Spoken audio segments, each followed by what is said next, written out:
spray. Thank you, Ruth, and good morning, everyone. And thanks from me too for spending half an hour on this lovely morning, having some thinking about leading operational excellence.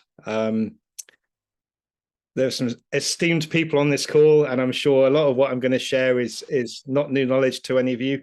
I'm just hoping it will give a chance for some reflection, some thinking about where we are currently in the industry, and perhaps for your operations, some nuggets of wisdom that might give you some ideas about where to move things forwards. So without further ado, here's my agenda for you. Just 30 seconds about me and Lineview. Through the wizardry of Zoom, we have a poll for you just to provide some context. And then, there's a lot to talk about. This is a huge topic. So I just brought forward 3 models that I think are pertinent at the moment and kind of prescient. It's really about what's driving and what's hindering excellence in the workplace. Then following that, well, what's our response?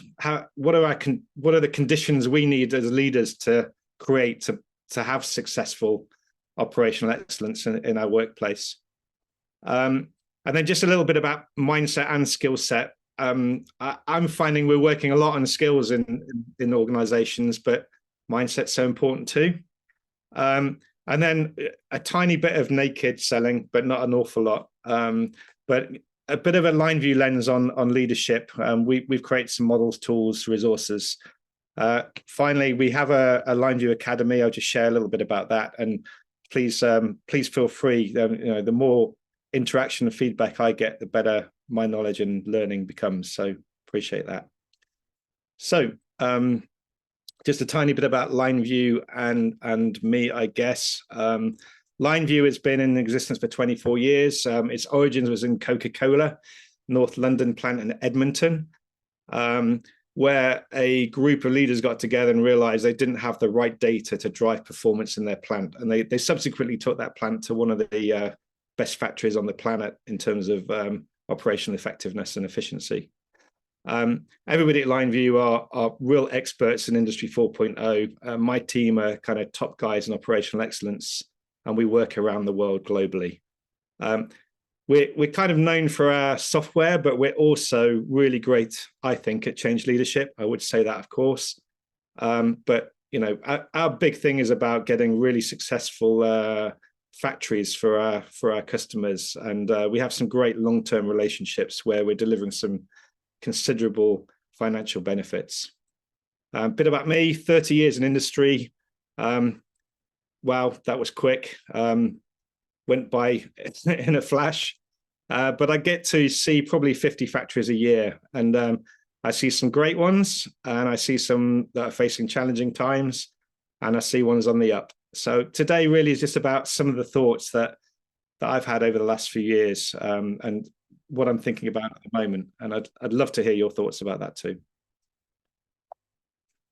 So, Jody, be great if you could share the poll, please. Just thought five questions really, just to start with. If you're not leading or running an operation, just think about the factories that you've been in recently in food and bev. How's it going, Jody? Is the poll up? Sorry, just 1 second, Chris. We just need to log out of another device to launch this poll. So got it. So when it comes up, you should see it on your screen, guys. And the first question is, is your production system fully mature and optimized? And is it repeatable? And just a yes and no answer. The second one is firefighting the norm? Is it hardly ever firefighting, or all the time there's a lot of firefighting going on? The third one is, as a leader, do you feel sometimes burdened trying to figure stuff out? Perhaps when the pressure comes on, or customers are screaming, or head office is shouting for stuff, or guys on the floor are asking you for more than you think you can give. That's a yes or a no. And then the next ones are about frontline leaders and frontline staff. Are they fully equipped?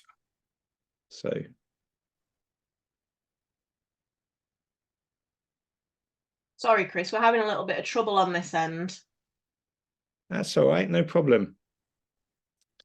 Shall I crack on and you pull the poll up? We can share the thinking at the end, group think. In the meantime, worth just having that in mind. Yeah, if you push on, Chris, and then we'll try and get this poll activated. Okay, no problem at all. I guess you can see where I'm going with this. I think it's a mixed bag across the piece, but we'll see what people think when they come back. I think we often have a lot of this. I'm seeing a lot of this.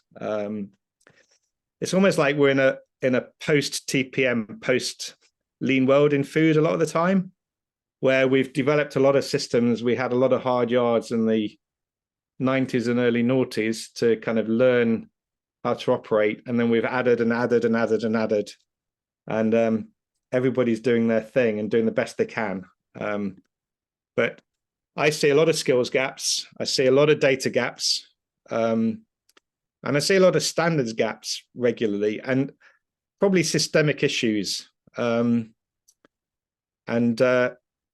interesting. Why is that the case? What's going on for us? More of this in a moment. But I imagine that many on the call are experiencing some of this at the moment. So my three models that I want to share with you. The first one is, well trotted out, the Kaizen Institute, credit to them. I've modified it a little bit just to merge it a little bit with the next model. But, what they said, and when they developed their model, their Kaizen flag, just have a think for yourself. Where do you spend most of your time? Depending on where you are in your leadership journey. So they've highlighted top managers, frontline managers, and the rest of the associates, and they really focused on some core kind of roles for each of those players. And I've added the three there: developers, optimizers, and fixers. And they come from the next model from Barry Oshry. But what they say at the Kaizen Institute is, top managers should be spending about a third of their time thinking about process, working on the business, building capability within the organization. If you're leading, what's your sense of that? And then probably another third of the time for top managers on that top level, optimizing and standardizing. And then probably a quarter of the time actually just validating that the processes are working well. And obviously this moves as we move to the front line of the organization, where we're asking our people to fix, control to standards, and enact what we've asked them to enact, and do a little bit of optimizing, standardizing, improving, with the frontline managers kind of almost half and half with a little bit of capability. So that's what the Kaizen Institute kind of recommended, but I kind of think we've lost our way a little bit. I think it's just a little bit crazy. We have a lot of improvement initiatives flying around organizations, just driving out the standardization, just trying to put change on change without actually setting things down very well. It's almost too frenetic, almost too fast. Maybe that's because we're in FMCG. I don't know. So I don't know if that resonates, but it certainly does for me. And I think part of this is there's a lot of new people coming into middle management, senior management, who haven't learned the hard yards of the system they're coming in to inherit. So they're adding change on change. And they don't necessarily have the experience and the knowledge of what's come before. So how do we deal with that? And my second model for you kind of builds on that. So I'm a big fan of this guy, Barry Oshry. He wrote his book, Seeing Systems and Unlocking the Mysteries of Organizational Life in 1995. But he said systems can create behaviors. So let's just build this up a little bit and see what happens. So he talks about feelings creating reactions. So, emotions, feelings, the energy behind motion creates reactions in people. And he came up with a few solutions, and I've added an antidote to that as well. So Barry Ushery talks about tops, middles, and bottoms in organizations, and what can happen if the organization becomes a little bit frenetic and dysfunctional. He talks about the tops feeling really burdened by complexity. Lots of problems. As leaders, we often only hear about the problems. Oh no, not again. The customers screaming for product, or senior management are after the KPIs. But and the guys at the shop floor are saying they don't understand. Whatever it is, we feel kind of burdened, responsible. And what often happens is we develop our specialities. We become kind of, we create turf wars. Oh no, it's the purchasing team. They haven't delivered, decent materials to us, or the sales team have oversold, or the marketing team have done something wrong. You just end up siloed. Middle managers, this is having been a shift manager, this is a really tough place sometimes. You're squeezed because you've got to deliver the frontline goals of the business, but you've also got to kind of enact what's being asked of the senior team. And often, if you've got multiple requests and multiple initiatives coming down, it's really hard. And they tend to move away from each other. They tend to try and make their own sense of what's going on in the world, and try and manage their part of the operation as best they can. Again, it's an interesting place to be when that happens. And I wonder, here's a question: how often do we properly design the work of our middle management team, or do we just throw stuff at them and expect them to deal with it? I've been in plants where there's 3 hours of admin during the day. Why in the modern world? The bottom guys, when this is happening, often feel vulnerable and done to. So you people just haven't got a clue. Regular conversation. I walk lots of floors in factories, and I sort of ask them what the business is trying to do, and often get a blank face. And food and bev is interesting as well, isn't it? Because we have a lot of part-time workers as well, who aren't necessarily properly aligned with what's going on in the business. These guys tend to coalesce, draw together. They tend to create a we. They tend to, other the rest of the people in the organization. We're all human beings. We're all trying to do our best, right? Why does this happen? It's the system. Oshri talks about, and here's where the link is back to, I think, the Kaizen flag. We really, as leaders, need to be these developers, aligning strategy, structure, culture, skills throughout the organization. And are we attending to that enough? And are we actually making sure that everybody in our organization understands that mission? I'd vouch that the business gets ahead of us, and we probably don't do enough of that. The middle managers, we need to be clear that they're optimizers. We need to help design their work, help them shift to stewardship, and help them equip the front line. And the frontline guys, we need to absolutely support them to be fixers. I hear a lot about frontline teams not having enough skills, and I think we've probably relied on technology just a bit too much. I often see in plants, a well-organized operator who really knows their stuff can outperform dramatically, the guy who's been brought in from the agency. And what's 1 or 2% OE worth in a day's production? So the antidote for me is leadership. It's all about leadership, isn't it?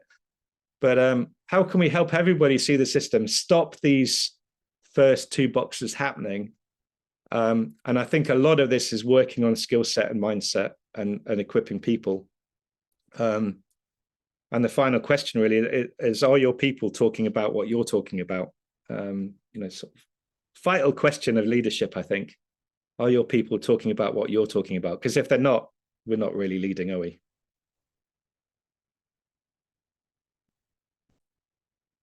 So our third and final model is Lineview's model. Ian Rolich created this way back in the Wazawani when Lineview was coming to be.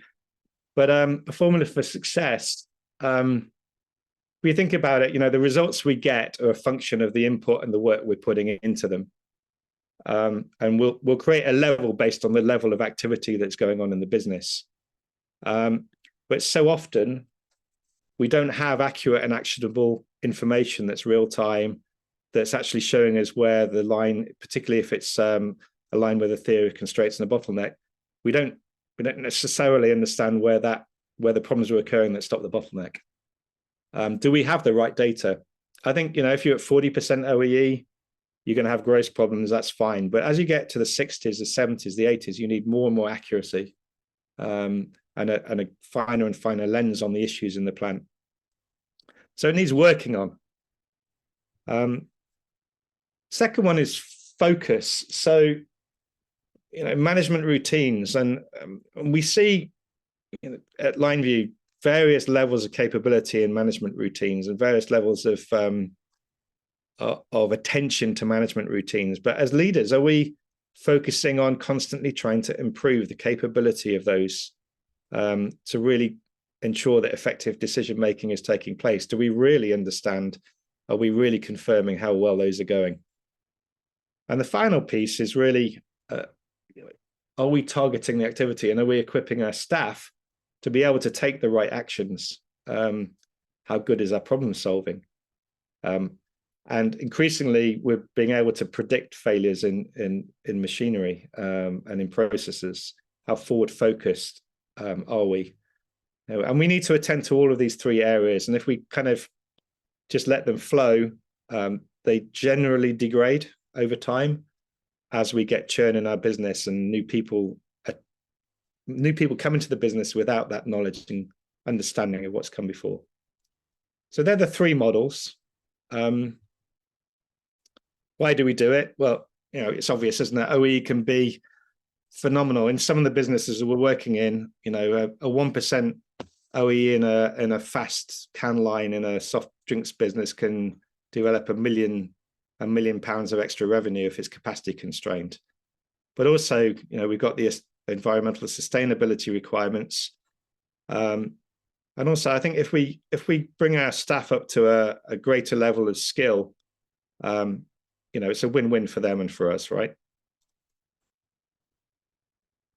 So, what to do about all of this? What to do about all of this chaotic world we live in?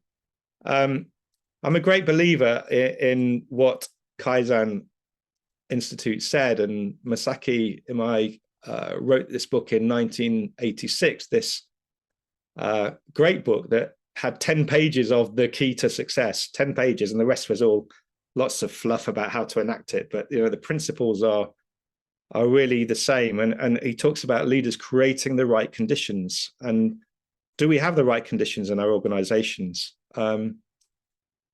We used to have to measure ourselves in Coca-Cola when I was running plants for Coke on our leadership commitment to these areas. So are we actually committed to the front line? Are we actually committed to developing our people well? Are we really developing really good, solid standards, repeatable standards? Are we working on our data? And are we looking after each other in a collegiate way across the organization? And are we leading with the 4 Ps? So do we have clear purpose that our people understand? Are we actually developing ourselves as best we can, learning new skills all the time? And are we really being present in every moment with our people? So we actually listen to what's going on and take note. And are we being rigorous in developing processes? And are we making these processes repeatable? This really propelled some of the plants I was working in to really great performance levels. But we look at these repeatable models, routines, cadence, cross-functional value stream rather than looking functionally. Proper process confirmation, really helping people understand their maintenance practice and their fixing capability. How often do we see multiple CI plans and projects being enacted in a plant and not moving forwards at pace? and how well are we managing knowledge? We quite often do 7-week deep dives in plants, and we go in the workstations and pull out drawers and see these amazing SIL plans or knowledge banks that just sat there in by the assets that have been forgotten about. So how well do we manage knowledge? So tiny bit here of kind of naked selling, but not really, but just some things to think about. What we want to do at Lineview is help you get your best production every day, and it's about repeatability and sustainability for us. And we've created or sort of built on a lot of our thinking around, I'll just build this up, around a model for operational excellence, and trying to incorporate a lot of the thinking that I've shared with you already. And it sort of builds on Kotter and change principles. It builds a bit on TPM, and it builds a bit on lean. But generally what we're trying to do is help you create enough emotional commitment and energy to actually make change happen in the organization. So the first step for us is build this guiding coalition, and be really clear about where you are and where you want to get to, determine the baseline. Doing a lot of work on this with a number of our clients at the moment, really helping them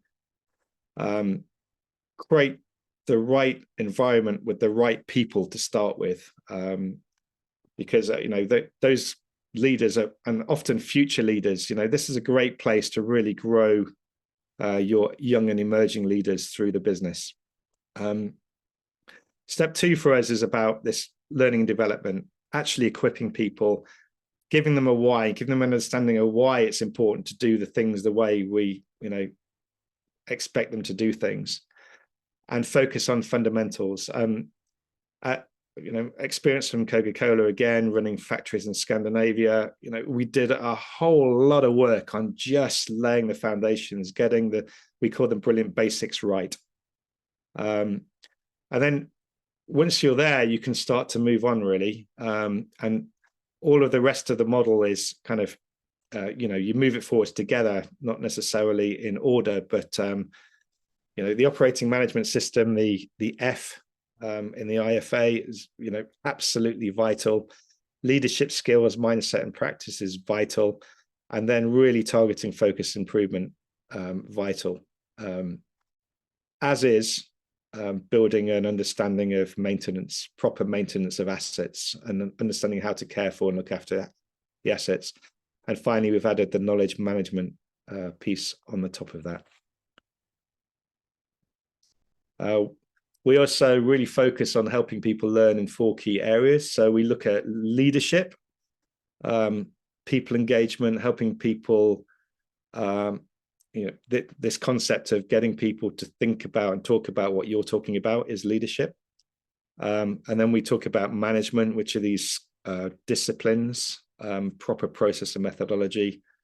We think about functional skills, and I think increasingly important is personal skills, helping people really understand where they play, where their motivation lies, what they're really good at, and get them to focus on that, as opposed to focusing on perhaps where they need feedback necessarily. Busy slide, not going to go into it in any great depth, just to share some of the modules, capabilities, learnings that we pulled together along the way. All of this is templated, and we're kind of proud of this comprehensive suite of skill set, mindset tools that we have available. And it's there, a body of work that, as I say, we're quite proud of. Suffice to say, we look at skill set and mindset in that. And the other important part is governance and sustainability. So what we've now done is created, kind of embedded some of the thinking that we have about how to create and sustain excellence and in leadership into our maturity index. So we're now working with a number of our customers to build capability in that. You basically get a score. And I think the more customers we work with on this, the greater clarity we'll get about kind of where good lies, and get some really good benchmarking. We have a team. We have a team of hundreds of years of expertise around the world. Partners we're building in Africa, the Americas, EMEA, but this is the European team who've got lots of experience in food and bev, and they're at your disposal, and they're all willing to chat if you need them. And there's just some of the work we've been doing around the world. And next week, very proud to be working again with William Grants on their program. So at the end of the day, feedback is the breakfast of champions, and this is some of the stuff that we're really proud to be seeing. And when we hear about people being invigorated as leaders and building confidence, that for me, that feels like our work is done. And when we see people say, look, I get it now. I understand my role. I understand the part I play in this organization, and I'm not making it up anymore. I've got some clarity with my colleagues. That to me is when we know that we're doing good work and we see the dial move on performance. Finally, I promised I'd share some free resources. So if you go on the Lineview website, at the top of the page, there's the Academy. It's there, free to sign up. All sorts of mini micro lessons, certification available, totally free. We won't harangue you with lots of spam, I promise. It's just there. It's a body of work we're putting out in the world, and it's our learnings. So that's there for you. So really, that's all I had to share. Delighted to hear any thoughts, any questions. Have I read the room right? What's the temperature like out there? Love to hear any thoughts. Happy to go back to any parts of the slide deck as well. Hi, Chris. It's Ruth here. I've got a quick question for you, and obviously I'm from a generalist point of view. I go around the world, I talk to different sectors, and the one thing that everybody's talking to me about is post-COVID engagement with their employees. Yeah. And I wondered whether you had found a difference post-COVID in employee engagement, and whether that meant that you had to adapt your management processes to that. I think that's a great question, Ruth, and for sure. I mean, I think the stats are clear that we lost a massive layer of middle management who just retired during COVID. All that skill left our industries.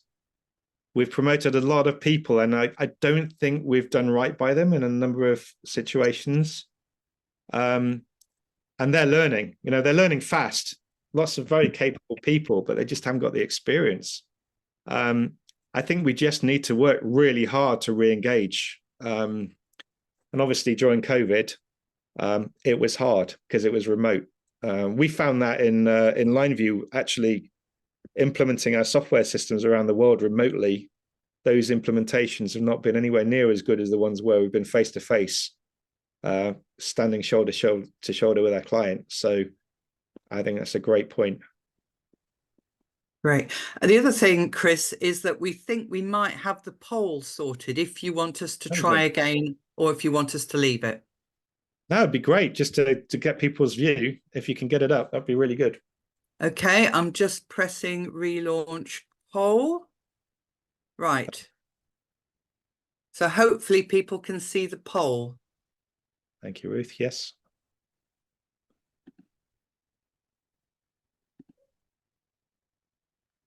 The second question is 1 is hardly ever, 5 is a lot.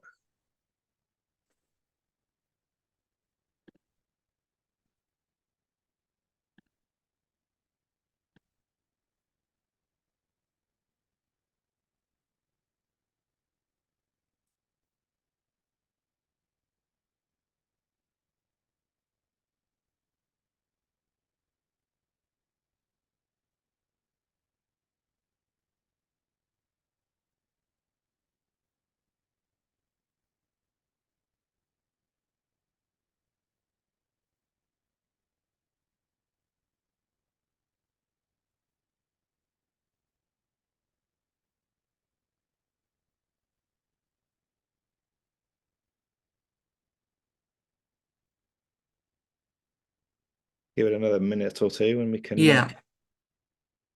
Yeah, I can see that 9 people have participated so far.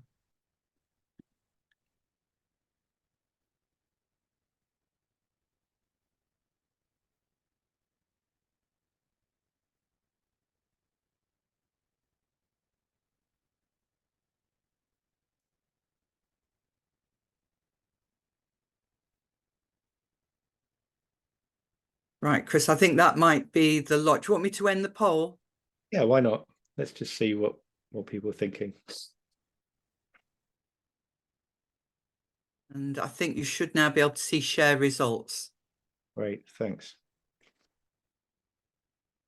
So it's interesting, isn't it? You know, we've been working this world of operational excellence for what, 50, 60 years now, and we're still finding a fair degree of maturity requirements in our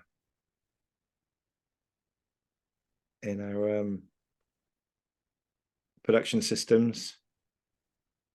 Many of us finding that we sometimes feel quite burdened with finding the answers, and gosh, lots of people saying their frontline personnel aren't fully equipped. So, I mean, it seems like there's a clear need here, right, to think more about this stuff. And I'd vouch that the more we think about equipping our frontline people, the easier it'll get for us working in leadership. Thanks for that. Any other questions?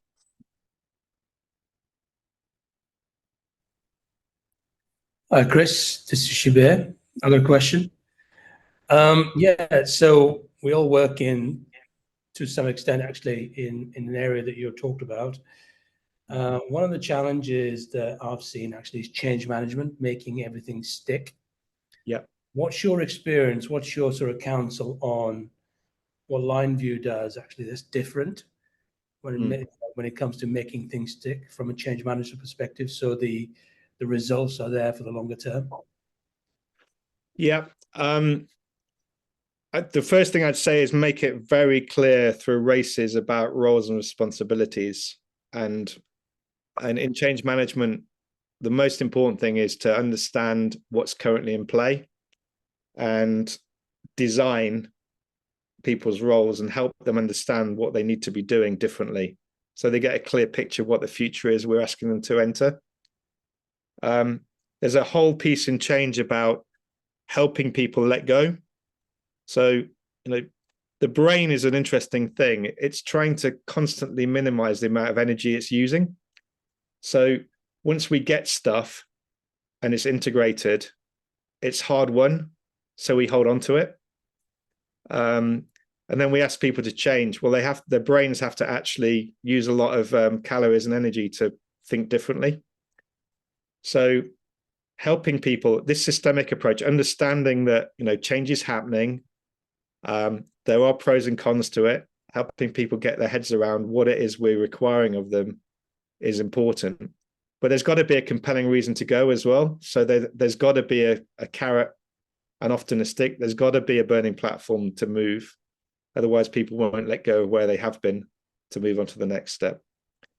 It's something we work with a lot when we're implementing data, because a lot of people think a software system is just a software system. It's not. A systemic change in the organization, and it needs everyone in the organization to play their bit, from the front line, actually telling the story of what's going on in the plant, to the senior leaders getting a little bit more strategic and getting out of the day-to-day and start to work on the data to understand what they need to do with it. There are a few thoughts. I hope that was helpful. I think one of the key things is keep it simple as possible. When people get confused, they tend to get quite emotional. So you need to help them with clarity as well. Yeah, thanks for that, Chris. Yeah, I mean, I agree, actually, to be honest. I mean, it's the RACI model, making sure people know what their job is and reinforcing that on a regular basis. Absolutely. Yeah.